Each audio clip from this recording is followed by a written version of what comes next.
اس کائنات کی سب سے اہم ترین، سب سے ایلیٹ چیز جو ہے وہ ہدایت ہے. یہ آپ کو فٹ پاتھ پہ راہ چلتی ہوئی نہیں ملے گی، بلکہ محنت کرنی پڑے گی.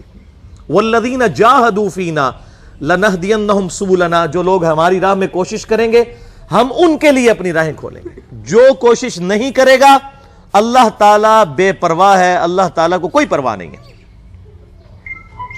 انسان نے اپنی مرضی سے اپنے رب کو چوز کرنا ہے. تو اللہ تبارک و تعالیٰ مائل بکرم ہے ایسے شخص کے لیے. تو یہ جو آیا کہ اگر ہم زبردستی ہی ہدایت دینا چاہتے تو جتنے لوگ ہیں ان کو ہدایت دے دیتے، لیکن ہماری طرف سے یہ بات طے پا چکی تھی کہ میں ضرور بھر دوں گا دوزخ کو سرکش لوگوں سے، خواہ وہ جنوں میں سے ہوں یا انسانوں میں سے. اور اس کانٹیکسٹ میں سورۃ الاعراف کی آیت میں کہتا ہوں قرآن حکیم کی سخت ترین آیت ہے. اس سے زیادہ کوئی سخت آیت نہیں ہے اس کانٹیکسٹ میں. وَلَقَدْ ذَرَأْنَا لِجَهَنَّمَ كَثِيرًا مِنَ الْجِنِّ وَالْإِنسِ، اور بے شک ہم نے کثرت کے ساتھ جن اور انسان پیدا اس لیے کیے ہیں کہ وہ دوزخ میں جائیں. یہ کتنی الارمنگ آیت ہے. یہ سورۃ الاعراف آیت نمبر 179 ہے. قرآن حکیم میں کھول کے پڑھ لیجئے گا. یہ میں کوئی اپنی طرف سے بیان نہیں کر رہا. ہمیں جس خدا کا تعارف کروایا گیا نا این جی اوز کے ذریعے اور یہ میٹھی میٹھی باتیں کرنے والے واعظین کی طرف سے، وہ خدا اور ہے. اور جس خدا کا تعارف اللہ کے محبوب صلی اللہ علیہ وآلہ وسلم نے کروایا اس قرآن حکیم کے ذریعے، وہ خدا اور ہے. اللہ کا کوئی رشتہ دار نہیں میرے بھائیوں. جس کو پنجابی کہتے ہیں نا کنو کڈ لو یہ گل. سیدنا سعد ابن ابی وقاص رضی اللہ تعالیٰ عنہ کو جب جنگ قادسیہ کے لیے سیدنا عمر فاروق رضی اللہ تعالیٰ عنہ نے روانہ کیا پرشین امپائر کے خلاف، جو اس وقت دو سپر پاورز میں سے ایک سپر پاور تھی. ایک رومن امپائر تھی جو جنگ یرموک میں گر گئی، اور جنگ قادسیہ کے اندر پرشین امپائر بھی گھٹنے ٹیک گئی. تو سعد ابن ابی وقاص چونکہ نبی علیہ السلام کے ننیحال کے خاندان سے تھے، رشتے میں آپ صلی اللہ علیہ وآلہ وسلم کے ماموں لگتے تھے. تو سیدنا عمر نے ان کو خط لکھا کہ اے سعد، اس بات پہ مت اکڑنا کہ تم اللہ کے نبی کے ماموں ہو. یاد رکھنا اللہ کی کسی کے ساتھ کوئی رشتہ داری نہیں ہے، اللہ کا کوئی رشتہ دار نہیں ہے. دیکھ لینا بخاری اور مسلم کی متفق علیہ حدیث ہے کہ میری بیٹی فاطمہ جنتی عورتوں کی سردار ہے. اور جامعہ ترمذی کی صحیح حدیث ہے کہ حسن و حسین جنتی نوجوانوں کے سردار ہیں. لیکن اسی فاطمہ سلام اللہ علیہا جو جنتی عورتوں کی سردار ہے، اس کے بارے میں صحیح بخاری اور صحیح مسلم کے اندر متفق علیہ حدیث ہے کہ آپ صلی اللہ علیہ وآلہ وسلم نے فرمایا، اے میری بیٹی فاطمہ، میرے مال سے جو کچھ تو نے لینا ہے مجھ سے لے لے. اگر اللہ کے حضور تو پکڑی گئی تو میں تیرے کچھ کام نہیں آؤں گا. میرے مال سے جو مرضی لے لے. یہ آپ کو تو کہا گیا تھا، لیکن ہمیں سنایا گیا تھا کہ کوئی ایسا فرسودہ عقیدہ نہ رکھ لینا کہ بغیر اعمال کے ہی انسان کو جنت مل جائے گی. اعمال اور اللہ کی رحمت دونوں چیزیں شامل حال ہوں گی. صرف اعمال بھی کوئی شے نہیں ہے. بخاری اور مسلم دونوں میں یہ حدیث موجود ہے کہ آپ صلی اللہ علیہ وآلہ وسلم نے فرمایا، کوئی شخص بھی محض اپنے اعمال کی بنیاد پر جنت میں نہیں جائے گا. ایک صحابی نے بڑی جرت کر کے پوچھا، اللہ کے رسول صلی اللہ علیہ وآلہ وسلم، کیا آپ بھی؟ آپ نے فرمایا، ہاں میں بھی.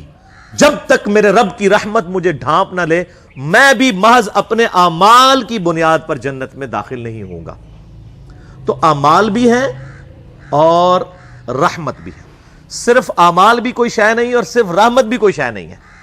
ورنہ امام محمد غزالی رحمہ اللہ تعالی کا قول جو ہے مجھے بڑا پسند ہے اس کانٹیکسٹ میں، جو کیمیائے سعادت میں انہوں نے علماء سو کی کلاس لی ہے. اب یہ سخت باتیں اگر میں اپنی ریفرنس سے کروں تو لوگوں کو بری لگیں گی. امام محمد غزالی فرماتے ہیں کہ ایسے علماء جو ممبروں پر چڑھ کر اللہ تعالیٰ کی رحمت کی آیات آؤٹ آف کانٹیکسٹ سنا کر، قرآن حکیم میں جہاں پر بھی رحمت کی آیات اور توبہ کی آیات آئیں وہ اس اعتبار سے آئیں کہ جو توبہ کرنے کے بعد اصلاح کر لے.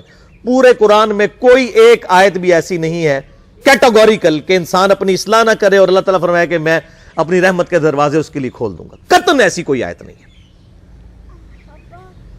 تو جو علماء، امام غزالی فرماتے ہیں کہ اللہ کی رحمت کی آیات سنا کر لوگوں کو اللہ تعالیٰ سے غافل کر رہے ہیں، کیا یہ لوگوں کو یہ میسج دینا چاہتے ہیں کہ قرآن حکیم میں جو اللہ کے نافرمانوں کے لیے دھمکیاں آئی ہیں یہ سب کی سب فضول باتیں تھیں، اور انبیاء کرام علیہ السلام جو اللہ کے عذاب سے ڈراتے رہے یہ صرف شغل میلہ تھا، اور آخرت میں کوئی پکڑ نہیں ہونی، ایسے علماء واجب القتل ہیں.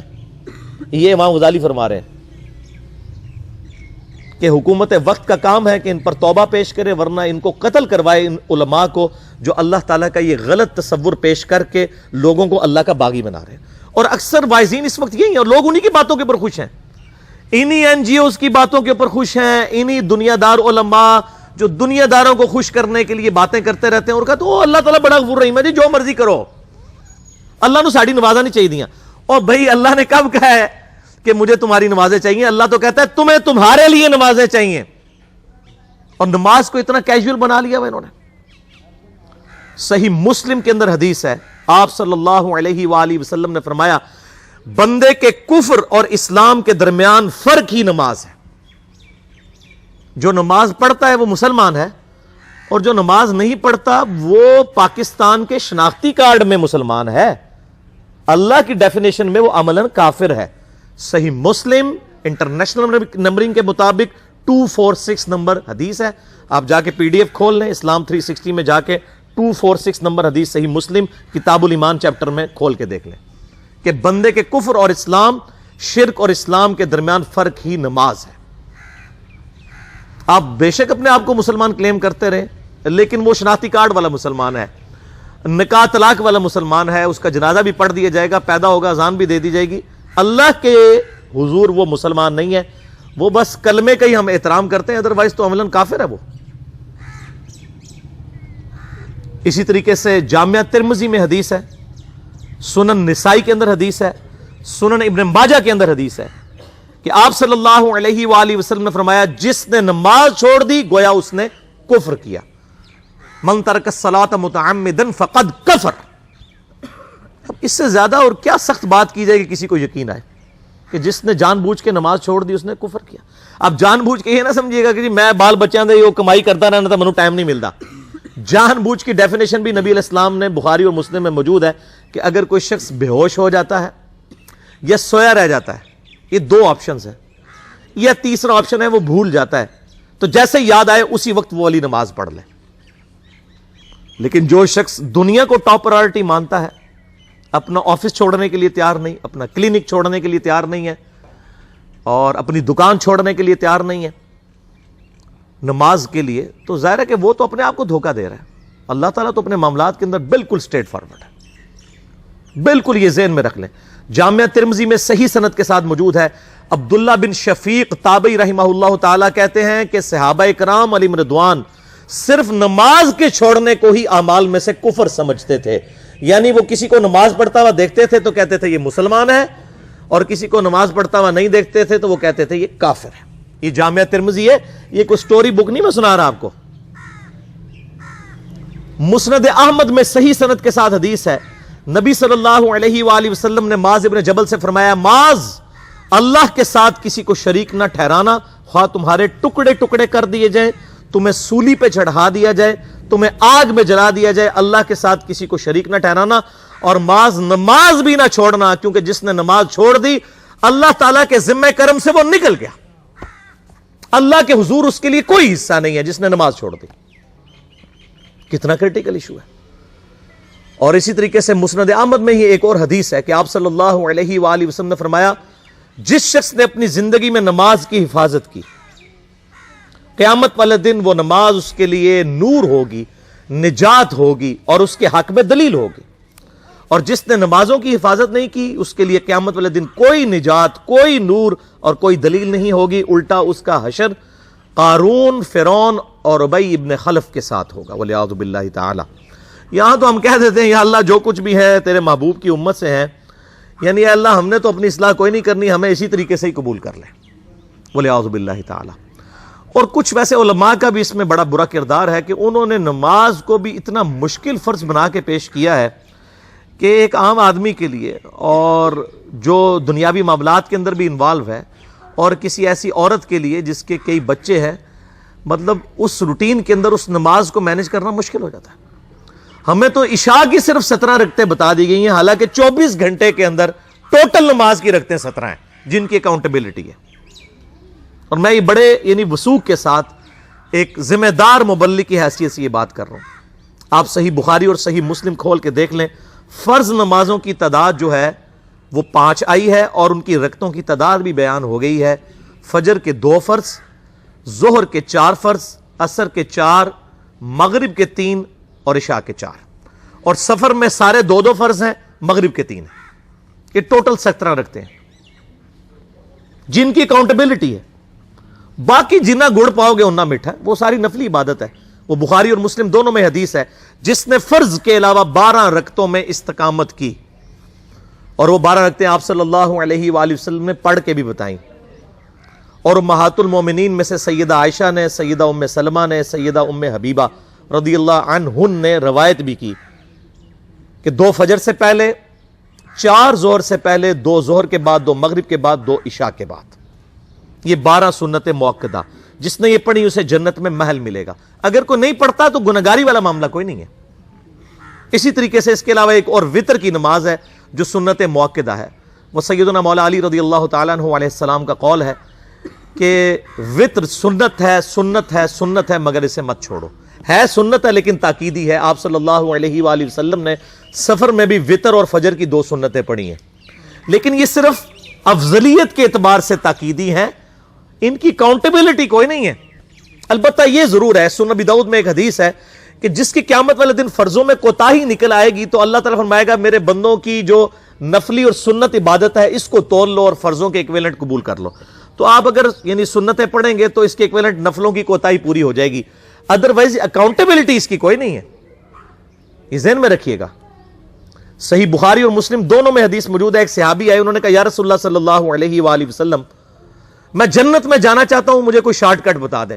آپ صلی اللہ علیہ وآلہ وسلم نے فرمایا اسلام لانے کے بعد نماز، فرض نماز کو قائم رکھ، پھر فرمایا فرض زکوٰۃ ادا کر، فرض روزے دے، روزے جو ہیں وہ ان کو ادا کر اور روزے رکھ۔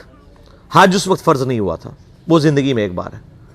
تو اس نے کہا یا رسول اللہ صلی اللہ علیہ وآلہ وسلم، جتنا آپ نے مجھے بتایا نہ میں اس میں ایڈ کروں گا نہ اس میں سے کوئی چیز مائنس کروں گا، اور یہ کہہ کے وہ چلا گیا۔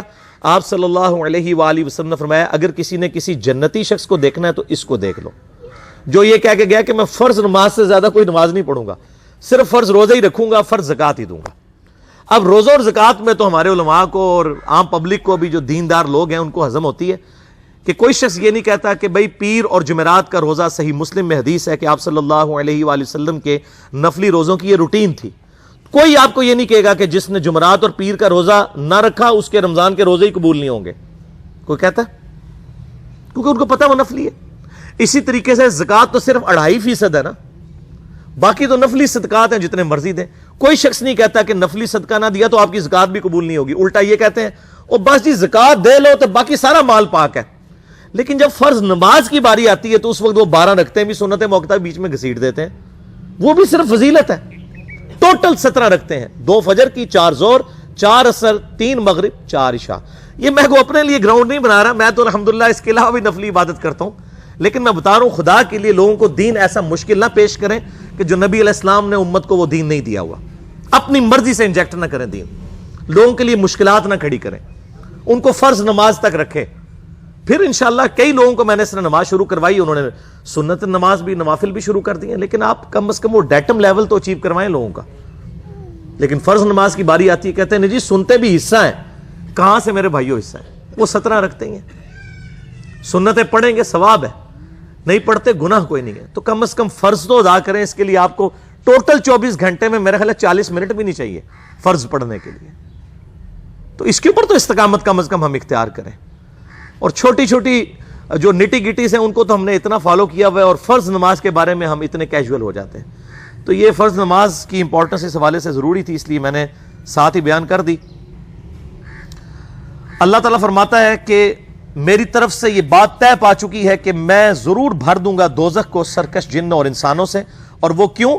وَلَقَدْ ذَرَأْنَا لِجَهَنَّمَ كَثِيرًا مِّنَ الْجِنِّ وَالْإِنسِ، سورۃ الاعراف آیت نمبر 179، کہ میری طرف سے یہ بات طے پا چکی ہے کہ میں دوزخ کو بھر دوں گا سرکش جنوں اور انسانوں سے، اور میں نے کثرت کے ساتھ جن اور انسان پیدا ہی دوزخ کے لیے کیے۔ اور یہ نہیں ہے کہ اللہ تعالیٰ زبردستی کوئی اللہ تعالیٰ معاذ اللہ فنیٹک ہے، نہیں، اس میں سورۃ الاعراف میں ساتھ ہی آیا کہ ہم نے ان کو عقل دی تھی، وہ سوچتے نہیں، کان دیے تھے وہ سنتے نہیں, آنکھیں دی تھیں وہ دیکھتے نہیں ہیں. اولئک کالانعام بل ہم اضل, یہ چوپایوں کی مانند ہیں بلکہ اس سے بھی گئے گزرے ہیں, جو انسٹرومنٹس یوز کر کے حق بات کو حاصل نہیں کرتے. تو یہ اللہ تعالیٰ زبردستی نہیں کرے گا, بلکہ انسان اپنی مرضی سے اپنی دوزخ کما رہا ہوگا. اور نظر بھی آ رہا ہے ہمیں, کثرت کے ساتھ جن اور انسان دوزخ میں جا رہے ہیں. بخاری اور مسلم کی حدیث ہے, قیامت والے دن اناؤنسمنٹ ہوگی کہ اے آدم علیہ السلام, جنتیوں اور دوزخیوں کو الگ کرو. حضرت آدم علیہ السلام پوچھیں گے یا اللہ کتنے جنتی اور کتنے دوزخی؟ تو اللہ تعالیٰ فرمائے گا ہر 1000 میں سے 999 دوزخی اور صرف 1 جنتی. یہ ریشو پروپورشن ہے. اور نبی علیہ السلام فرماتے ہیں یہ وہ وقت ہوگا, اور یہ قرآن حکیم میں بھی سورۃ المزمل میں آیا, کہ لوگ جو ہیں وہ بچے بھی غم کے مارے بوڑھے ہو جائیں گے کہ ہر 1000 میں سے 999 دوزخی اور صرف 1 جنتی. لیکن دنیا میں لوگ کہتے ہیں وہ 1 جنتی میں ہی ہوں گا. اب یہاں پہ وہ 200-250 کے قریب لوگ بیٹھے ہوئے ہیں, اور میں کہوں کہ جی میں 1 گولی چلاؤں گا جس کو بھی لگ جائے, تو کوئی نہیں یہ سوچے گا یار کہ یہ 250 میں سے کسی اور کو ہی لگے گی, یہ ایک ہی چلانی ہے, سارے اٹھ کے بھاگیں گے. لیکن آخرت کے معاملے میں ہم بے فکر ہیں, حالانکہ وہاں پہ 1000 میں سے 999 دوزخی اور صرف 1 جنتی ہے. وہ پنجابی کہتے ہیں نا, عقل نہ ہوئے تے موجیں ہی موجاں, عقل ہوئے تے سوچیں ہی سوچاں. جن کو عقل نہیں ہے نا وہ موجوں کی زندگی گزار رہے ہیں, لگ پتہ جائے گا. جو سیدنا علی رضی اللہ تعالیٰ عنہ علیہ السلام کا قول ہے کہ انسان سویا ہوا ہے, جب مرے گا جاگ اٹھے گا. اوہ یہ کیا ہوا, اصل زندگی تو یہ تھی. تو یہ بڑا سیریس معاملہ ہے, اس میں ہمیں سیریس ہونے کی ضرورت ہے. اللہ تعالیٰ فرماتا ہے فذوقوا بما نسیتم لقاء یومکم ھذا, پس چکھو اس عذاب کا مزہ کہ جو تم دنیا میں ہماری ملاقات کو بھلا بیٹھے تھے. انا نسیناکم, آج ہم بھی تمہیں بھول جائیں گے, تمہارے حال پہ تمہیں چھوڑ دیں گے. وذوقوا عذاب الخلد بما کنتم تعملون, اور چکھو اس عذاب کا مزہ جو تم دنیا میں اعمال کیا کرتے تھے. جس طرح دنیا میں تم نے ہمیں پسے پش ڈال دیا تھا نا, آج ہم تمہیں بھی دوزخ میں ڈال کے بھول جائیں گے, تمہارے حال پر چھوڑ دیں گے. والعیاذ باللہ تعالی. اللہم اجرنا من النار, اللہم اجرنا من النار, اللہم اجرنا من النار. اللہم من احییتہ منا فاحیہ علی الاسلام, ومن توفیتہ منا فتوفہ علی الایمان. آمین ثم آمین.